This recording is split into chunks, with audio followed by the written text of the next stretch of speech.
తెలంగాణ రాష్ట్ర ముఖ్యమంత్రి వర్యులు తెలంగాణ రాష్ట్ర ముఖ్యమంత్రిగా పదవి బాధ్యతలు స్వీకరించి నేడు చొప్పదండి గడ్డ మీద అడుగుపెడుతున్న సందర్భంగా మనమందరం కూడా దయచేసి ఒక్కసారి నిలబడి మన ముఖ్యమంత్రి గారికి అందరూ కరతాళ ధ్వనులతోటి స్వాగతం పలకవలసిగా కోరుతున్న అందరూ కూడా దయచేసి నిలబడి ప్రతి ఒక్కరు కరతాళ ధ్వనులతోటి మన గౌరవ ముఖ్యమంత్రి రేవంత్ రెడ్డి గారికి స్వాగతం పలకాలని చెప్తున్నా.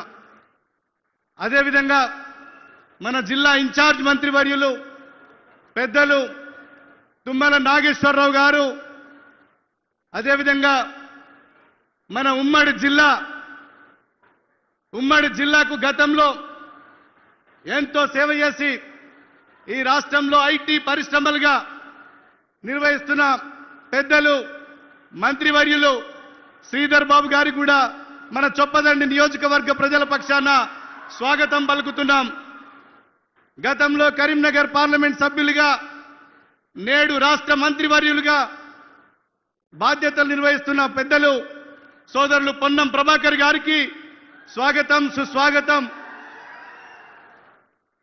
అదేవిధంగా మా దళిత బుద్ధుబిడ్డ గతంలో జిల్లా పరిషత్ చైర్మన్ గా ఈ కరీంనగర్ జిల్లాకు సేవలు అందించి నేడు మంత్రివర్గంలో సాంఘిక సంక్షేమం మరియు గిరిజన సంక్షేమ మంత్రిగా బాధ్యతలు నిర్వహిస్తున్న లక్ష్మణ్ కుమార్ గారికి కూడా స్వాగతం సుస్వాగతం. పక్కనున్న వేములవాడ శాసనసభ్యులు ప్రభుత్వ విప్ సోదరులు ఆది శ్రీనివాస్ గారికి, అదేవిధంగా జగిత్యాల శాసనసభ్యులు సోదరులు డాక్టర్ సంజయ్ కుమార్ గారికి, అదేవిధంగా శాసన మండలి సభ్యులు యువమిత్రులు బల్మూరి వెంకట నరసింహరావు గారు, సిరిసిల్ల జిల్లా కాంగ్రెస్ పార్టీ అధ్యక్షులు సంగీతం శ్రీనివాస్ గారికి, సుడా చైర్మన్ సోదరులు కోమటిరెడ్డి నరేందర్ రెడ్డి గారికి, అదేవిధంగా సోదరులు ఈ నియోజకవర్గం ముద్దుబిడ్డ మా లైబ్రరీ చైర్మన్ అయినటువంటి సత్తు మల్లేష్ గారికి, అదేవిధంగా మాజీ శాసనసభ్యులు ఆరేపల్లి మోహన్ గారు, అదేవిధంగా బొమ్మ శ్రీరామ్ చక్రవర్తి గారు, మానకొండూరు శాసనసభ్యులు మా సోదరులు డాక్టర్ కవ్వంపల్లి సత్యనారాయణ గారికి, అదేవిధంగా పక్కనే ఉన్నటువంటి మన పెద్దపల్లి శాసనసభ్యులు సోదరులు విజయ రమణారావు గారికి స్వాగతం సుస్వాగతం.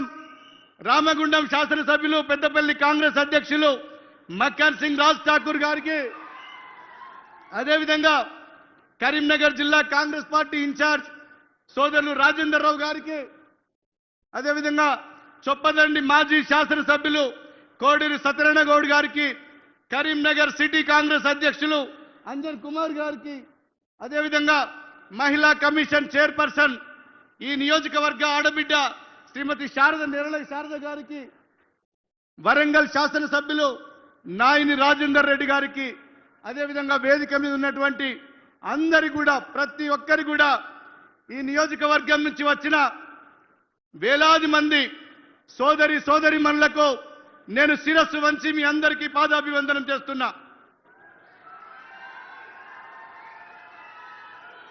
నా మీద ఎంతో నమ్మకం కొద్దీ సరిగ్గా 2 సంవత్సరాల క్రితం రేవంత్ రెడ్డి గారి నాయకత్వం పట్ల ఈ నియోజకవర్గంలో గతంలో కాంగ్రెస్ కు పెద్దగా ఆదరణ లేనప్పటికీ కూడా రేవంత్ రెడ్డి గారి నాయకత్వం పట్ల విశ్వాసంతో వారు ముఖ్యమంత్రి అయితే ఈ చొప్పదండి నియోజకవర్గం మాకు సాగునీటి రంగంలో కానీ తాగునీటికి కానీ ఇటు మౌలిక వసతుల కల్పన కోసం గత 10 సంవత్సరాలు పరిపాలించినటువంటి ఆనాటి ముఖ్యమంత్రి చంద్రశేఖరరావు గారు ఈ నియోజకవర్గాన్ని ఏనాడు కూడా పట్టించుకోలేదు.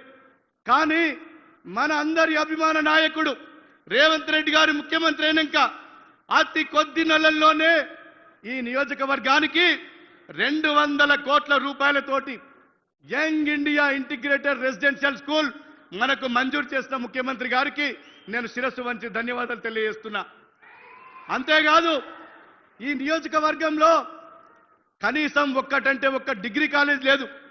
సార్ మా నియోజకవర్గంలో ఒక డిగ్రీ కాలేజ్ లేదు, మీరు ఖచ్చితంగా మంజూరు చేయాలంటే డిగ్రీ కాలేజే కాదు దానికి సంబంధించినటువంటి బడ్జెట్ శాంక్షన్ ఇస్తున్నా పోస్టులు ఇస్తున్నా అని చెప్పి శాంక్షన్ చేసిన ఈ నియోజకవర్గంలో ఈ వచ్చే విద్యా సంవత్సరం నుంచి మనకు డిగ్రీ కాలేజ్ కూడా శాంక్షన్ చేయించారు మన గౌరవ ముఖ్యమంత్రి గారు. ఇలా టెక్నికల్ సంబంధించి అడ్వాన్స్డ్ ట్రైనింగ్ సెంటర్ మన పక్కనున్న రామడుగు మండలంలో మన కోసం నిలిపిల్లు. ఈ నియోజకవర్గం మెట్ట ప్రాంతం. గతంలో పాలకులు మాటల్లో దీన్ని కోనసీమ చేస్తా అని చెప్పిండ్రు, కానీ ఎక్కడ కూడా కోనసీమ కాలే. ఈ నియోజకవర్గంలో మనం ఎంతో మంది భూములు కోల్పోయినాం. అటు వరద కెనాల్ కావచ్చు, కాకతీయ కెనాల్ కావచ్చు, అదనపు టీఎంసీ కావచ్చు, ఎన్నో రకాల మనం భూములు కోల్పోయినాం. కానీ మన పక్కన ఉన్నటువంటి ఇక్కడ ఉన్నటువంటి కార్తపల్లి కానీ, సాంబయ్యపల్లి కానీ, మల్లన్నపల్లి కానీ, మన గుమ్లాపూర్ కానీ కనీసం ఒక గుక్కెడు నీళ్ల కోసం తన్నాడుతున్నటువంటి పరిస్థితి ఉంది. మన ముఖ్యమంత్రి రేవంత్ రెడ్డి గారు రాగానే గతంలో ఓటీ కెనాల్స్ ఇద్దరు ఎమ్మెల్యేలు ఆనాటి ముఖ్యమంత్రి చంద్రశేఖరరావు గారు ఇక్కడ 2 సార్లు శంకుస్థాపన చేసినా తట్టెడు మట్టి తీయలే. మన ప్రభుత్వం వచ్చినాక OT2 ప్రారంభించుకున్నాం. అదేవిధంగా ఇంకా మిగతా 3 కెనాల్స్ కూడా ప్రారంభ దశలో ఉన్నాయి. దయచేసి వాటిని కూడా నేను మీ అందరి తరఫున ముఖ్యమంత్రి గారు కోరుతున్నా. దానికి సంబంధించి ల్యాండ్ ఎక్వేషన్ నిధులు విడుదల చేస్తే ఈ చొప్పదండి నియోజకవర్గంలో మేమందరం బతుకున్నంత వరకు మీ పేరు చిరస్థాయిగా మేము గుర్తుపెట్టుకుంటాం సార్ అని చెప్తున్నా.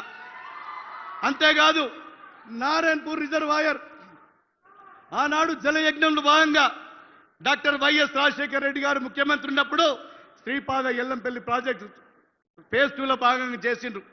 2014 తర్వాత ₹1 కూడా గత బీఆర్ఎస్ ప్రభుత్వం ఇయ్యలే. కానీ మన ముఖ్యమంత్రి రేవంత్ రెడ్డి గారు వచ్చినాక 43 కోట్ల ల్యాండ్ ఎక్వేషన్ ఉంటే 23.5 కోట్లు విడుదల చేసి గొప్ప మనసు చాటుకొని మరో 20 కోట్ల విడుదల కూడా ఇప్పుడు తొందరలో సిద్ధంగా ఉన్నామని చెప్తున్నా. మాది ఒకటే కోరిక, నారాయణపూర్ రిజర్వాయర్ పూర్తి చేసి కుడి కాలువ ఎడమ కాలువ చేస్తే ఈ చొప్పదండి నియోజకవర్గం పూర్తిగా సస్య శ్యామలమవుతుంది. మన ముఖ్యమంత్రి రేవంత్ రెడ్డి గారికి మనం నిరంతరం కృతజ్ఞతలుగా ఉంటామని చెప్పి మీకు చెప్తున్నా. ఇంకొక విషయం సార్ మేము దృష్టికి తీసుకొస్తున్నాం. ఉత్తర తెలంగాణలోనే ప్రసిద్ధ పుణ్యక్షేత్రం కొండగట్టు హనుమాన్ దేవాలయం మా నియోజకవర్గంలో ఉంది. గత ముఖ్యమంత్రి చంద్రశేఖరరావు గారు 2 సార్లు కొండగట్టుకు వచ్చి ఒకసారి 100 కోట్లు ఇస్తున్నానని చెప్పి ఒక పనికి మాలిన ఒక జీవో ఇచ్చాడు. ₹100 విడియలే. మరొకసారి వచ్చి ఈ 100 కోట్లు ఏం సరిపోతాయి, ఇంకొక 500 కోట్లు తీసుకున్నారు. 500 కోట్లు లేవు, 100 కోట్లు లేవు అన్న పైసా కూడా కొండగట్టు దేవాలయానికి ఇచ్చినటువంటి పాపాన పోలేదు. ఈ నియోజకవర్గ ప్రజల పక్షాన, ఇక్కడ లక్షలాది కొండగట్టు భక్తుల పక్షాన ఇలా ముఖ్యమంత్రి గారికి నేను 2 చేతులెత్తి జోడిస్తున్నా. ఈ కొండగట్టు దేవాలయాన్ని ఒక మాస్టర్ ప్లాన్ రూపొందించి ఇలా చేయండి సార్. మీరు ఎన్నో దేవాలయాల మీద మీరు ముఖ్యమంత్రి అయినాక ఎన్నో దేవాలయాల కోసం ఖర్చు పెడుతున్నారు. ఆ భగవంతుని ఆశీస్సులు ఉన్నాయి. ఇక్కడ ఉన్నటువంటి కోట్లాది మంది భక్తుల ఆశీర్వాదాలు మీకు ఉన్నాయి సార్. కొండగట్టు అంజన్న ఇలా చాలా పవర్ఫుల్. ఇలా కేరళలో అయ్యప్ప మాల విరమణ ఏ విధంగా చేస్తారో ఇలా కొండగట్టు అంజన్న దగ్గర లక్షల మంది ఇప్పుడు రానున్న ఏప్రిల్ కాలంలో మాల వేసి